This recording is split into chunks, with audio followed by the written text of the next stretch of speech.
अपना उत्तराखंड में आप सभी का बहुत स्वागत है और मैं हूं आपके साथ अमनदीप। तो चलिए खबरों की शुरुआत करते हैं। विश्व हिंदू परिषद की केंद्रीय मार्गदर्शक मंडल की 2 दिवसीय बैठक हरिद्वार में चल रही है और आज विश्व हिंदू परिषद की बैठक का दूसरा दिन है।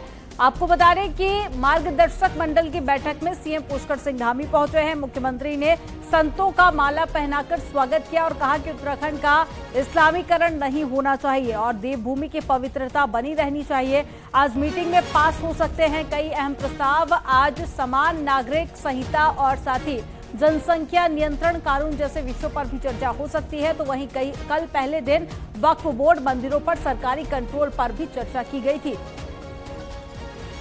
तस्वीरें आपको दिखा रहे हैं। माला पहनाकर मुख्यमंत्री पुष्कर सिंह धामी ने सभी का स्वागत किया और कहा कि हरिद्वार का देवभूमि का इस्लामीकरण नहीं होने दिया जाएगा।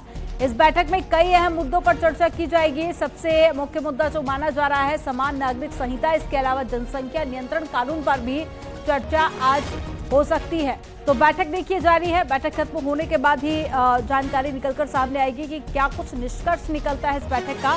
लेकिन आज की बैठक बेहद खास। मुख्यमंत्री पुष्कर सिंह धामी की अध्यक्षता में ये बैठक हो रही है। तमाम साधु संत आज इस बैठक में शामिल हुए हैं।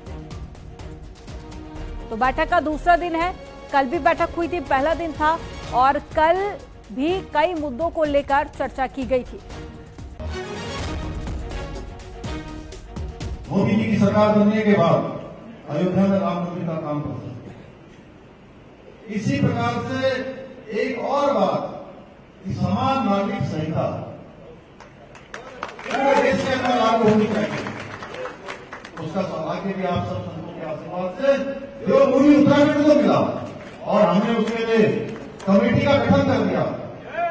नई सरकार के गठन होते हमने कहा उसके पीछे कि उत्तराखंड गंगा का प्रदेश है, उत्तराखंड यमुना का प्रदेश है, उत्तराखंड देवभूमि है, उत्तराखंड दो अंतर्राष्ट्रीय सीमाओं से लगा हुआ।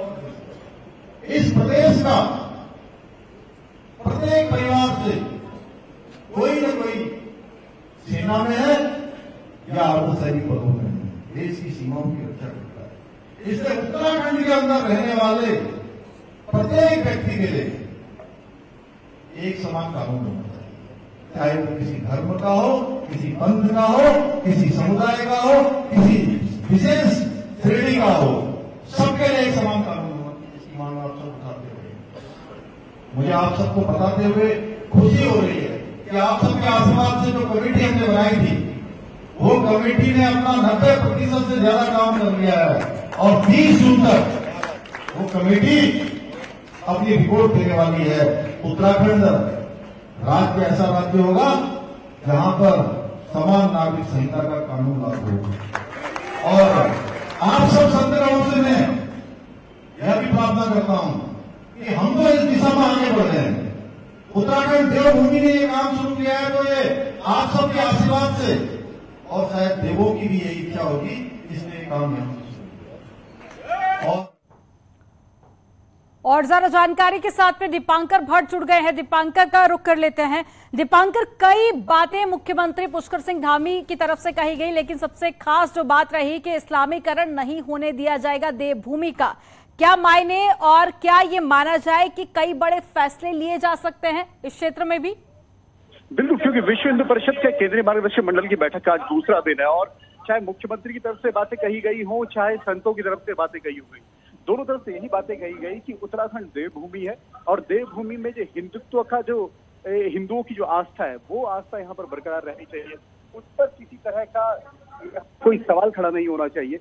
और मुख्यमंत्री जो एक्शन ले रहे हैं मज़ारों के खिलाफ वो एक्शन बिल्कुल सही है और इस एक्शन को मुख्यमंत्री ने भी कहा है कि एक्शन तब तक जारी रहेगा जब तक पूरी तरीके से मज़ारों की सफाई यहाँ पर नहीं हो जाती या जो अतिक्रमण है उसको पूरी तरीके से नहीं हटा दिया जाता।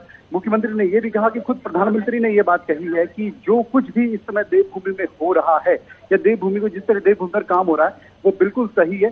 तो संतों ने भी मुख्यमंत्री की बातों का स्वागत किया है और मुख्यमंत्री ने संतों को भरोसा दिलाया है कि जिस तरह से कार्रवाई अभी चल रही है पूरे उत्तराखंड में वो एक्शन यहाँ पर लगातार जारी रहेगा। जी तो बिल्कुल आज का दिन बेहद खास और कई बड़े फैसले लिए जा सकते हैं। आप नजर बनाए रखिएगा दीपांकर। तमाम जानकारी साझा करने के लिए बहुत शुक्रिया आपका।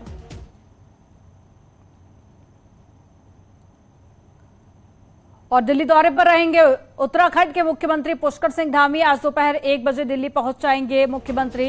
इसके अलावा कल नीति आयोग की मुख्यमंत्री परिषद के साथ में ये बैठक होगी, जिसमें शामिल होंगे उत्तराखंड में किए जा रहे विकास कार्यों का लेखा जोखा भी रखेंगे। तो 28 मई को नए संसद भवन के उद्घाटन समारोह में सीएम शामिल भी होंगे। तो नया संसद भवन बनकर तैयार हो चुका है। 28 मई को इसका उद्घाटन होना है, जिसमें तमाम राज्यों के मुख्यमंत्री शामिल होंगे।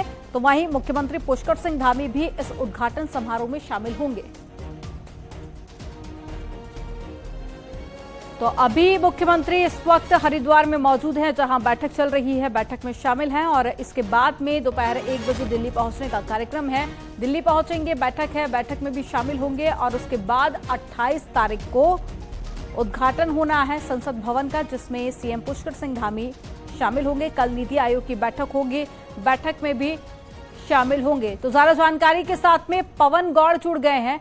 पवन, कितने दिन का ये दौरा रहेगा मुख्यमंत्री का दिल्ली का, और क्या कुछ इस दौरान कार्यक्रम रहेंगे जिसमें मुख्यमंत्री पुष्कर सिंह धामी शामिल होंगे? देखिए, मुख्यमंत्री पुष्कर सिंह धामी तकरीबन 3 दिन का ये दौरा रहेगा। आज दोपहर को तकरीबन 1 बजे के आसपास वो उत्तराखंड सदन पहुंचेंगे। उसके बाद में शाम पार्टी कुछ पदाधिकारियों के साथ अपनी बैठक कर सकते हैं। कल सुबह से चूंकि नीति आयोग की जो मुख्यमंत्री परिषद की बैठक है, उस बैठक में हिस्सा लेंगे और उत्तराखंड में जो सरकार के द्वारा विकास कार्य किए जा रहे हैं उसकी जानकारी प्रधानमंत्री के सामने रखेंगे, क्योंकि प्रधानमंत्री इस बैठक की अध्यक्षता करते हैं और तमाम राज्यों के साथ अपने अपने सुझावों का आदान प्रदान होगा इस बैठक के अंदर। उसके बाद में 28 मई को, क्योंकि एक ऐतिहासिक काम होने जा रहा है, नए संसद भवन का उद्घाटन होने जा रहा है, तो ऐसे में मुख्यमंत्री उस नए संसद भवन के उद्घाटन समारोह में भी शामिल होंगे और शामिल होने के बाद में देर शाम उनका उत्तराखंड वापसी का कार्यक्रम है। तो ऐसे में 3 दिन के दौरे पर मुख्यमंत्री पुष्कर सिंह धामी दिल्ली अब से कुछ देर बाद पहुंचने वाले हैं। तो काफी महत्वपूर्ण ये दौरा, और उद्घाटन समारोह में भी शामिल होंगे सीएम। तमाम जानकारी साझा करने के लिए बहुत शुक्रिया पवन आपका। गंगोत्री राष्ट्रीय राजमार्ग गंगनानी से 5 किलोमीटर उत्तरकाशी की ओर एक बुलेरो वाहन दुर्घटनाग्रस्त हो गया और गंगनानी सुनागढ़ के बीच में बुलेरो वाहन अनियंत्रित होकर करीब 40 मीटर गहरी खाई में जा गिरी, जिसमें चालक समेत 3 सवार थे और सभी को सामान्य चोटें आई हैं। गनीमत ये रही कि वाहन एक पेड़ पर रुक गई और जिससे कि वाहन भागीरथी में गिरने से बच गया। एसडीआरएफ और साथ ही पुलिस की टीम मौके पर पहुंची, रेस्क्यू कर सभी घायलों को अस्पताल में भर्ती कराया गया। हमें दूरसंचार के माध्यम से अवगत करवाया गया कि श्रीनगर के पीछे एक वाहन दुर्घटनाग्रस्त हुआ है। तत्काल हम लोग मौके पे पहुंचे, गंगनानी चौकी, और हम आपदा सुरक्षा मौके पे पहुंचे और तत्काल वाहन का है जो सर्च किया गया और वाहन में 3 लोग सवार थे। तीनों लोग है जो पूर्ण रूप से सुरक्षित है और भटवाड़ी प्राथमिक स्वास्थ्य केंद्र है जो भेज दिया गया है और तत्काल जिलाधिकारी महोदय जी द्वारा है जो तत्काल संज्ञान लिया गया। मौके पर एसडीआरएफ की टीम गंगनानी चौकी मौके पर पहुंची और सभी लोग सुरक्षित है। जय मां गंगा। उत्तरकाशी के मणि क्षेत्र में महिला को अपना निवाला बनाने वाला गुलदार आखिरकार वन विभाग के पिंजरे में फंस गया, जिससे कि स्थानीय लोगों और वन विभाग को बड़ी राहत मिली है। गुलदार रात को पिंजरे में फंस गया था, जिसकी तस्वीर भी सामने आई है। सूचना के बाद में बड़ी संख्या में ग्रामीण गुलदार को देखने के लिए पहुंचे और वहीं दूसरी ओर वन विभाग की टीम मौके पर पहुंची। आपको बता दें कि गुलदार के कारण बड़ी पिछले कुछ दिनों से दहशत यहां पर देखी जा रही थी और स्कूली बच्चे भी स्कूल नहीं जा पा रहे थे। गुलदार के पकड़े जाने से ग्रामीणों को बड़ी राहत मिली है। मड़ी गांव से 12 किलोमीटर पहले मल्ली गांव में भी सुबह एक गुलदार ने ग्रामीणों पर हमला कर दिया है। हमला करने के बाद भागते हुए गुलदार का वीडियो सोशल मीडिया पर वायरल हुआ, जिसको पकड़ने के लिए वन विभाग ने पिंजरा लगा दिया है। घायल को इलाज के लिए अस्पताल में भर्ती कराया गया। वन विभाग ने पिछले 12 घंटे में 2 गुलदार को पिंजरे में पकड़ने में कामयाबी हासिल की। आज जो है बहुत दिनों की मशक्कत के बाद जो पिंजरा वन विभाग के द्वारा हमारी ग्राम पंचायत बड़ी मणी में लगाया गया था, उस पिंजरे में आज इतने दिनों की मशक्कत के बाद जो है बाघ पिंजरे में फंसा है, जिसके लिए मैं वन विभाग की टीम को बहुत बहुत धन्यवाद देना चाहती हूँ। लेकिन साथ ही एक दुखदायी घटना हमारे सामने फिर खड़ी हो गई है। उत्तरकाशी डुंडा इलाके के धारकोट गांव में कल शाम को एक घर गुलदार घुस गया। ग्रामीणों की सूचना के बाद में वन विभाग की टीम मौके पर पहुंची और गुलदार को रात में पिंजरा लगाकर पकड़ लिया गया। ग्रामीणों की माने तो पिछले 1 माह से 2 गुलदार गांव में घूमते देखे गए थे और गुलदार कई मवेशियों को अपना निवाला बना चुके थे, जिससे कि क्षेत्र में दहशत का माहौल बना हुआ था।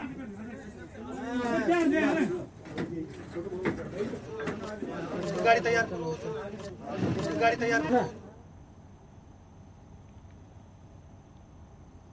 अब आपको राजधानी के सरकारी स्कूलों की ऐसी तस्वीर दिखाते हैं जिसकी आपने शायद कल्पना भी नहीं की होगी। स्कूलों में शौचालय तो है लेकिन नल नहीं है। नतीजा, बच्चे बाल्टी से यहां पर पानी भरते हुए देखे गए। पूरी रिपोर्ट आपको दिखाते हैं।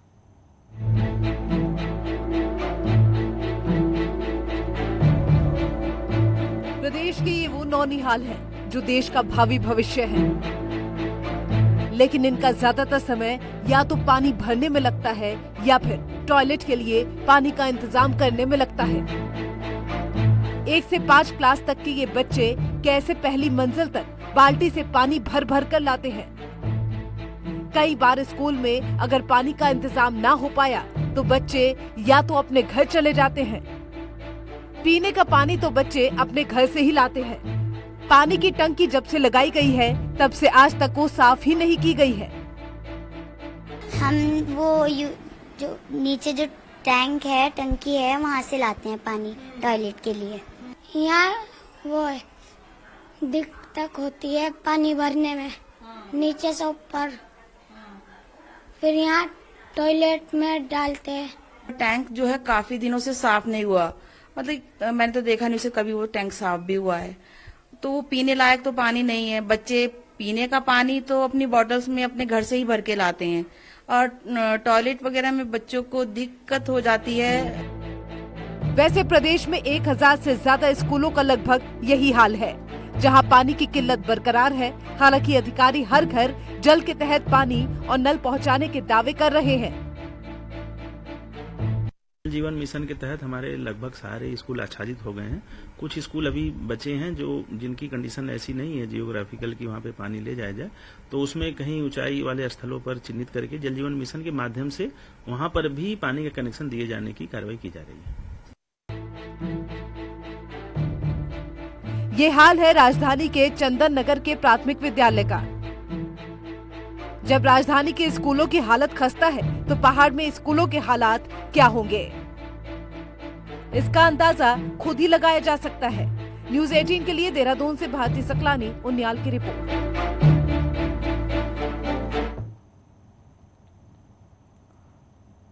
हेमकुंड साहिब में कल दिन भर भी बर्फबारी होती रही, जिससे कि हेमकुंड यात्रा को भी रोक दिया गया। चमोली के घांघरिया में हेमकुंड जाने के लिए करीब 1100 लोग रोके गए, जबकि गोविंद घाटी में 1000 यात्री रोके गए हैं। बर्फ साफ करने में जुटे हैं गुरुद्वारा के सेवादार और हेमकुंड साहिब में लगभग 4 किलोमीटर पैदल मार्ग पर बर्फ जमी हुई है।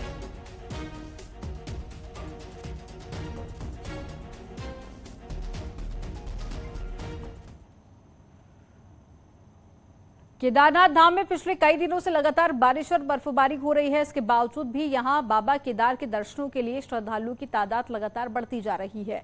केदारनाथ में भारी बारिश के चलते ऑनलाइन रजिस्ट्रेशन 27 मई के लिए बंद कर दिए गए हैं, जबकि यात्री अभी ऑफलाइन रजिस्ट्रेशन करा सकेंगे।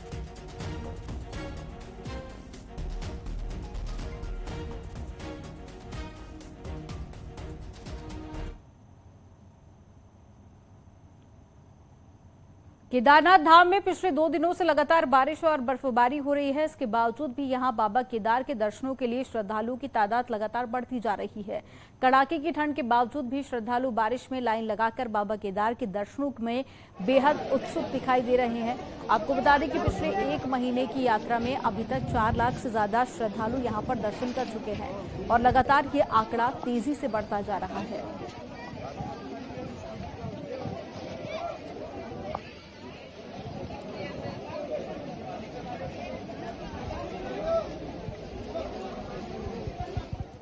लगातार केदारनाथ में 2 दिनों से बर्फबारी और बारिश जारी है और ऐसे में भक्तों की भक्ति में भी कोई कमी नहीं दिखाई दे रही है और यात्री जब उत्तराखंड में आता है, हमारे एक मेहमान के रूप में आता है। और सरकार की तरफ से भी जो यात्रियों की व्यवस्था होनी चाहिए थी वो हो रही है।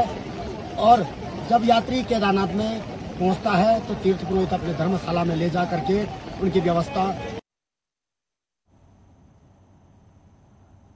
रुद्रप्रयाग में चारधाम यात्रा के मुख्य मार्ग बद्रीनाथ हाईवे पर आज दोपहर अचानक से लंबा जाम लग गया, जिसके चलते यात्रियों को लगभग 1 घंटे तक जाम में फंसे रहना पड़ा। हैरानी वाली बात तो यह है कि इस बीच ट्रैफिक पुलिस भी कहीं दिखाई नहीं दी, जिसके बाद में यात्रियों ने खुद मोर्चा संभाल लिया और जाम खोल दिया। फिर जाकर आवाजाही यहां पर शुरू हुई।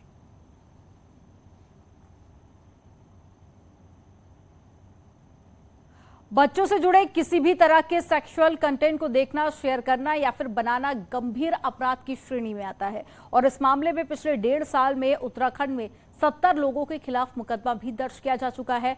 आखिर उत्तराखंड में यूजर्स क्यों झुक रहे हैं चाइल्ड पोर्नोग्राफी की तरफ, एक रिपोर्ट के जरिए आपको बताते हैं।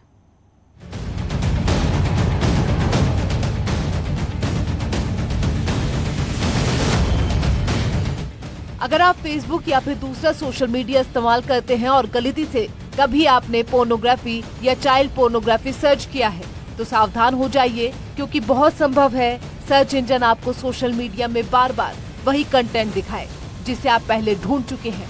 उत्तराखंड में पिछले 1.5 साल में जिन 70 लोगों के खिलाफ चाइल्ड पोर्नोग्राफी के मामले में केस दर्ज हुए हैं, उनमें से कई सोशल मीडिया की बदौलत कानून के रडार में आ गए हैं। में एक्चुअली कई ऐसी जो साइट्स होती हैं वो भारत के बाहर से चलाई जाती हैं। अब जैसे यूरोप में या कई ऐसी फॉरेन कंट्री है जहाँ पे पोर्नोग्राफी कंटेंट लीगलाइज है, वो इलीगल वहाँ घोषित नहीं है। तो हमारे एंड पे इतना सपोर्ट जरूर हो जाता है कि जब हम उनको नोटिस देते हैं कि ऑब्जेक्शनेबल वीडियो है, कोई भी एडल्ट पोर्नोग्राफी हो या चाइल्ड पोर्नोग्राफी हो, और अगर हम नोटिस देते हैं तो उसके तहत वो कंप्लायंस में वो कंटेंट को, उस वीडियो को हटा देते हैं। परंतु अगर वेबसाइट्स भारत से चल रही है उसको हम बंद करा लेते हैं, जिस क्रम में हमने कई वेबसाइट पूर्व में भी बंद कराई है। और यदि वो भारत के बाहर से चल रही है तो वेबसाइट तो डाउन नहीं होती, परंतु इंडिया में हम उसकी विजिबिलिटी हटा देते हैं, अलग अलग कंपनीज को लिख करके, मोबाइल कंपनीज को लिख के कि ये जो साइट है इंडिया में ना दिखे। ऐसा नहीं है कि अपराध करने वालों में सिर्फ पुरुष ही शामिल हैं। ऐसे मामलों में महिलाओं के खिलाफ भी मुकदमे दर्ज हुए हैं। एक्सपर्ट्स कहते हैं चाइल्ड पोर्नोग्राफी देखना अपने आप में बहुत गंभीर मामला है, क्योंकि जहां पे इन्वेस्टिगेशन ठीक तरीके से नहीं होती, केस वीक हो जाता है। और इसीलिए हम आज देखते हैं कि क्योंकि बच्चों के केस में हमेशा हर कोई अपना फायदा देखने की कोशिश करता है, एंड बहुत बार हम ये देखते हैं कि outside the court he settlement हो जाता है। यूं तो भारत में किसी भी तरह की पोर्नोग्राफी देखना पूरी तरह से प्रतिबंधित है, बावजूद इसके लोग टेक्नोलॉजी का इस्तेमाल करके एक्सेस करते हैं। साइबर जानकारों का कहना है कि वो लगातार टेक्नोलॉजी के इस लूप होल पर भी काम कर रहे हैं। न्यूज़ 18 के लिए देहरादून से सत्येंद्र बर्थवाल की रिपोर्ट। अल्मोड़ा से बड़ी खबर आ रही है, जहां न्यूज़ 18 की खबर का बड़ा असर हुआ है। सोमेश्वर एनएच में बारिश में डामरीकरण का मामला था ये, जो कि लोक निर्माण विभाग के सचिव ने इस पर कार्रवाई की, एक्शन लिया गया। 2 एई और 2 जेई पर कार्रवाई की गई, सभी को अटैच कर दिया गया। तो न्यूज़ 18 की खबर का एक बार फिर से बड़ा असर हुआ है।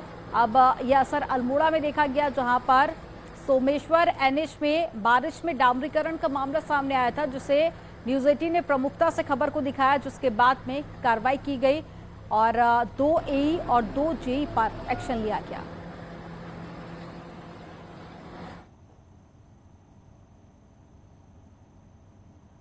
थराली देवाल को जोड़ने वाले पिंडर नदी पर बने मोटर पुल का हिस्सा धंसने लगा है और मोटर पुल की स्थिति बद से बदतर होती जा रही है। बताया जा रहा है कि ओवरलोड वाहनों के चलते पुल का हिस्सा धंस गया है।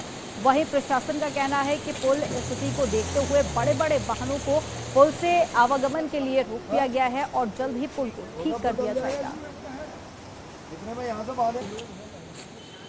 आज सुबह ही मेरे संज्ञान में मामला आया है कि बीच का एक पैनल है लगभग 10-12 मीटर का, वो धंसा है।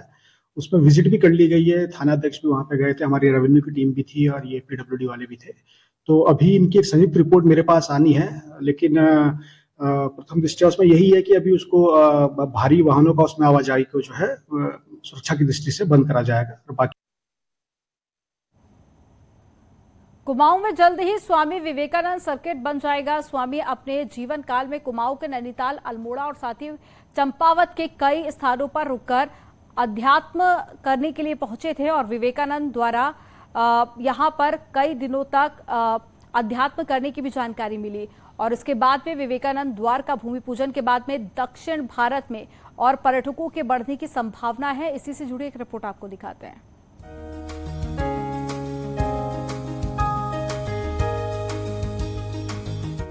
अल्मोड़ा में स्वामी विवेकानंद 3 बार आए थे और कई दिनों तक कसार देवी, शाही देवी, खजांची मोहल्ला, काकड़ी घाट सहित अलग अलग स्थानों पर रहे। एक बार जब पैदल चल रहे थे, भूख और प्यास से करबला के पास मूर्छित हो गए थे, तब एक फकीर ने ककड़ी खिलाकर उन्हें जीवन दान दिया था, जिसके बाद अब यहाँ पर्यटन सर्किट बनने पर स्थानीय स्तर पर रोजगार बढ़ेगा। और मैं सोचता हूँ कि इस द्वार ने हमारे इस इलाके के लिए, इस क्षेत्र के लिए, एक प्रगति के लिए, एक आध्यात्मिक ज्ञान के लिए नए दरवाजे खोल दिए हैं। निश्चित रूप से हमारे लिए बहुत ही प्रशंसनीय और बहुत ही सुअवसर है। स्वामी विवेकानंद जहाँ जहाँ रुके थे उसे स्थल मानकर रामकृष्ण कुटीर तीर्थ ध्यान और योग के तौर पर विकसित कर रहा है, जिसके बाद पर्यटक यहाँ आकर ध्यान योग कर सकते हैं। सर्किट जो बनाए हैं ये एक तीर्थ स्थान है, जहाँ जहाँ स्वामी जी का चरण स्पर्श हुआ वो एक तीर्थ है। ये आप लोग का ये विवेकानंद सर्किट करने के उद्देश्य ध्येय है, टूरिज्म बढ़ जाएगा। लोग जहाँ जहाँ स्वामी जी गए हैं वहाँ ये तीर्थ स्थान मान करके देश विदेश से हजारों भक्त लोग आएंगे। स्वामी विवेकानंद सर्किट बनने से जहां पहाड़ में पर्यटकों से चहल पहल बढ़ेगी, वहीं स्थानीय लोगों को आसपास में ही रोजगार मिलेगा। जहां सरकार मानस खंड सर्किट बना रही है, वहीं अगर जल्दी विवेकानंद सर्किट अस्तित्व में आ जाएगा तो पहाड़ पर्यटकों से गुलजार रहेगा। न्यूज़ 18 के लिए अल्मोड़ा से किशन जोशी की रिपोर्ट। और चलिए यहाँ पर रुकेंगे एक छोटे से ब्रेक के लिए। आप देखते रहिए न्यूज़ 18।